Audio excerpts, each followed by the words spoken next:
The NHL26 gameplay deep dive trailer is out. It's not as deep as some players may have wanted, but there is a ton of information here, and I'm going to bring some of it to the spotlight. So right off the bat, we got the IceQ 2.0 system, as well as the NHL Edge, and that's just basically going to reflect that players' attributes are going to be in line with how they perform, as well as their behaviors. We've gone over this before, but you're not going to see somebody who slogs it out have a high speed stat in the game, which will be great and fantastic from there. But let's get into the core stuff that I actually want to talk about. The X Factors and core gameplay changes are sick. So there's 28 new X Factors in the game. They've been rebuilt from the ground up. There's some pre-existing and some names that you've already seen. Like there's Elite Edges. Connor McDavid is going to come in with red wheels, red ankle breaker, and red Elite Edges. And that's pretty insane, but there is 3 tiers of X Factors. So how this is going to work is at your lowest tier, you're going to have the Specialist, and then you're going to have the Superstar at the blue tier, and for the Elite tier, it'll be red.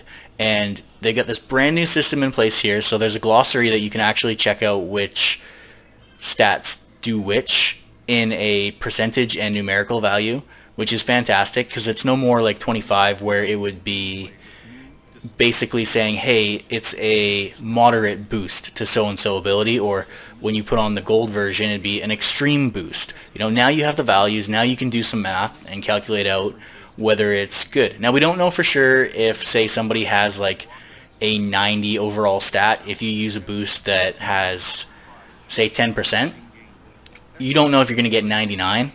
We don't have the math, and I'm going to reach out to somebody and try to get to the bottom of that because I'm very curious. But it's a great new system in place. There is a ton of new perks. 12 of them have been released right now, as well as you might see some ones that aren't in their little screenshots in the actual trailer there. Like I saw Born Leader. That one is pretty cool. I will say, though, that the X Factors changed the gameplay. So while everyone complains about just having, oh, who asked for refreshed X Factors, it changes the game. Hockey can only be played as realistic as hockey can, but the X Factors are going to add different elements to the game, and that's going to make it fun. But if you just hop on and play the same build, the same thing all year, you're not going to get the value out of the game. And I just want to circle back on that because a lot of people just do that and then they complain, but there's so much more to the game that actually is viable. But we'll leave it at that for that one.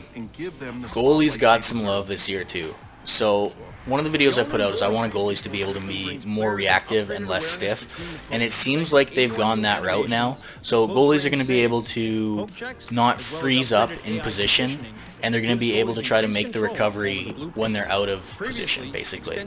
So think of it as you're not stiff, there's not a shot ripping by you. Now they can reach around, do something different, and it's going to be cool. And I do hope that the player base and the community doesn't cry too much about it, because like if the goalies are too OP, then the community's upset because they can't score, and casual players won't hop in and take the practice to learn how to score. If they're too easy, everybody scores, and then everybody's upset because the players who don't put in the time and effort to actually learn how to play are staying in games with people who actually learned how to play the game. So a little bit of balance there. It's a tough balance to crack, but that's why the best gameplay you can have is when you go 6v6 with full human goalies. And that way you eliminate any of the AI problems besides getting cheesed by perks. But it's better this time around, and yeah, it's better. You're gonna hear me say that so much. Like it's fun. Goalies this year get an extra 81 animations added to them, which is pretty crazy when you think about it, because there's only so many places you can shoot, which means they're going to be more reactive to everything that's happening in the game. They've also come in and provided a bunch of new presentation features. So there's going to be new camera angles, new shot replays, shooting threat percentages, lots of small things like that that add more to the game, as well as storied replays.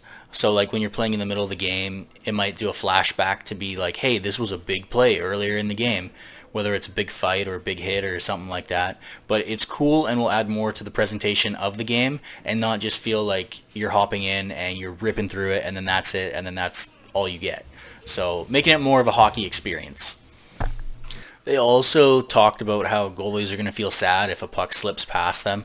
And while that's kind of neat to have more of those, we did get a bunch of them last year as well.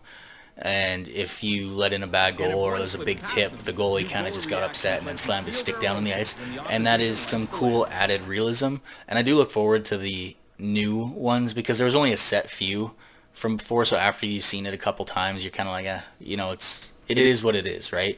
You see Lehman slam his stick down every time and you get tired of it. So with new animations for that, it's going to be more, it'll be less repetitive is the correct term for it, which is good and will help the game not be stale in those kind of situations when you're playing AI, right? Okay, so based on community feedback in NHL26, they've made some big changes. So reverse hitting is going to be more factored in on the weight and the height and size/strength, and you're not going to see somebody reverse hit Zdeno Chara at the last second. So props to that, that's good. Hip checks, you now are going to lose a lot more speed when you try to get in position, so you're going to be able to get walked more efficiently. And if you there is a perk called Hipster that makes hip checks a lot better. It's in the screens that they released. It's pretty sick. It sounds like it's going to be hip check truculence, so have fun with that. They have also adjusted the vision control based on community feedback.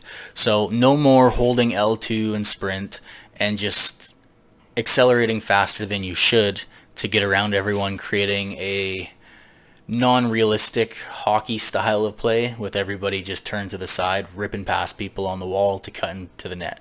So that's going to be adjusted. You're now going to get a slowdown penalty type thing if you repeatedly do said thing, but I do kind of wonder how much is too much, considering if you're maintaining around the zone and you're trying to get the right angles.